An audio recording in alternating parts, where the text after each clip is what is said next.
इउपिपिएलाव जइन जानायनि मेन उद्देश्यआनो जाहैबाय जों गोजोन नांगौ। दिनै इउपिपिएला गोजोन थासारिखौ बिथा खालामनानै जि खामानि मावदों बिनि सायाव सोनारनानै जोंनि जेसेबां केडार्सफोर दंमोन एनएलएबि एक्स एनएलएबि हिसाबै बिथांमोन साफ्रोमबो जों गोजोनखौ बिथा खालामनानै इउपिपिएलाव जइन जानो थाखाय दिनै 200निबो बारा चिरां आरो क'क्राझार बे मोननै डिस्ट्रिक्टनि जों दिनै ज'है इउपिपिएलाव जइन जानो थाखाय आवगायबोदों। गतिके मेन उद्देश्यआनो जोंहा बेनो जे जों गोजोन नांगौ। गोजोनखौ जिहेतु इउपिपिएल हान्जाया लाबोदों बेबायदि हिसाबै गोजोनखौ लुबैनानै इउपिपिएल हान्जायाव जइन जानो फैदों आरो गोबां मानसिफोरा जे जायफ्रा गोजोन फैयाखै होननानै बुंदों बिथांमोना गोजोन थासारिखौ लुबैया। बे हिसाबै बिथांमोना गोजोनखौ लुबैयो हिसाबै गोजोन फैयाखै होननानै बिथांमोना बेखिनिखौ बुंदों जानो हागौ। खिन्थु जोंनि नुनायाव रायजो राजानि नुनायाव जथेस्थ' गोजोना फैदों। मानो होनबा गोदोनि परिबेसखौ नोंथांमोना नाहरोब्ला जोंनि गेजेराव बुथारलायनाय गावलायनाय गावजों गाव बिदा फंबाय थैलायनायानो जोबनो गैयामोन। दिनै इउपिपिएल सरकार फैनाय लोगो लोगो दिनै गोजोना फैदों होनना जों बयबो रायजो राजाया मिथियो आरो बे रोखा जानानै दं। मानो होनब्ला बिपिएफ सरकार थानाय समावहा जोंनि गेजेराव खालि गावजों गाव बुथारलायनाय गावजों गाव होसोलायनाय बेल'थारसोमोन। दिनै नोंथांमोनाथ' नुदों रावबो दिनैनि नैबे समावहा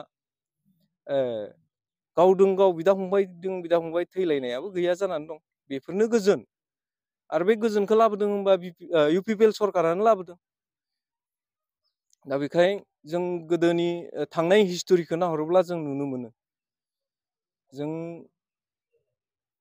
थांनाय हिस्ट'रिखौ नायनानै दिनै जों नैबे गोदान सरकाराव जों बेबायदि थैलायनाय गावजों गाव बुथारलायनाय बेखौ जों गैयाखाय जों गोजोन फैदों होननानै जों बिथा खालामनो हायो।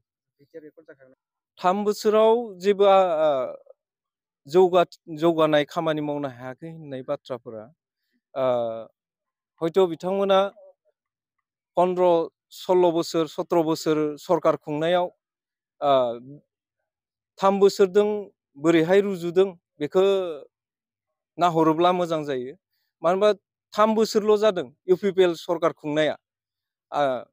बिथांमोना 18 बोसोराव मा मावनानै थाखो बेखौबो नोजोर बोनाया गाहाम। जे इउपिपिएल गभर्नमेन्टआ दिनै 3 बोसोराव जेरैबायदि जौगानायनि खामानि मावदों बेखौ बिथांमोना नायथों।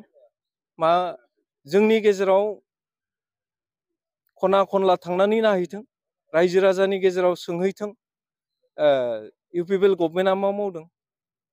दिनैथ' जोंनि नुनायाव गोबां डेभेलपमेन्टआ फैगासिनो दङ, डेभेलपमेन्टनि खामानिफोरखौ मावगासिनो दङ। गतिके इउपिपिएल गभर्नमेन्टआ जि मावदों हारिनि थाखाय मोजां खामानि मावदों। जोंनि बर' सेंग्रा सिख्ला फरायफुनाय गथ'फोरखौ मोजां मोनसे हिक्षा होदों आरो मोजां मोनसे सोलोंथाइनि गेजेरजों दिनै जोंनि गथ'फोरा मोजां मोजां डिग्री लानानै मोजां मोजां पास खालामहैदों। बेफोरखौ नोजोर बोनाया गाहाम। दा थांनाय सरकारावथ' जेबो बिथांखि लानो हायाखै, थांखि लानो हायाखै।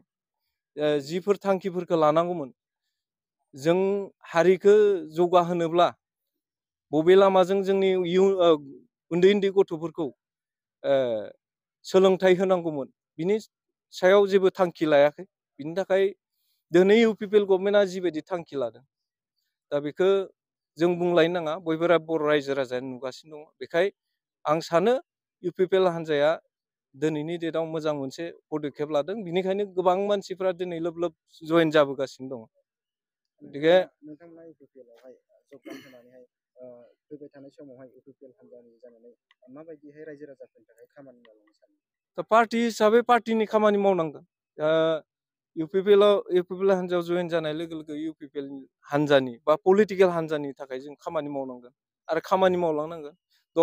जेब्ला आर्म स्ट्रागल खालामदोंमोन बेयाव इसेल' मानसिजों स्ट्रागल खालामदोंमोन। एबारथ' गोबां रायजो राजाखौ मोनबाय बा गोबां लोगो मोनबाय।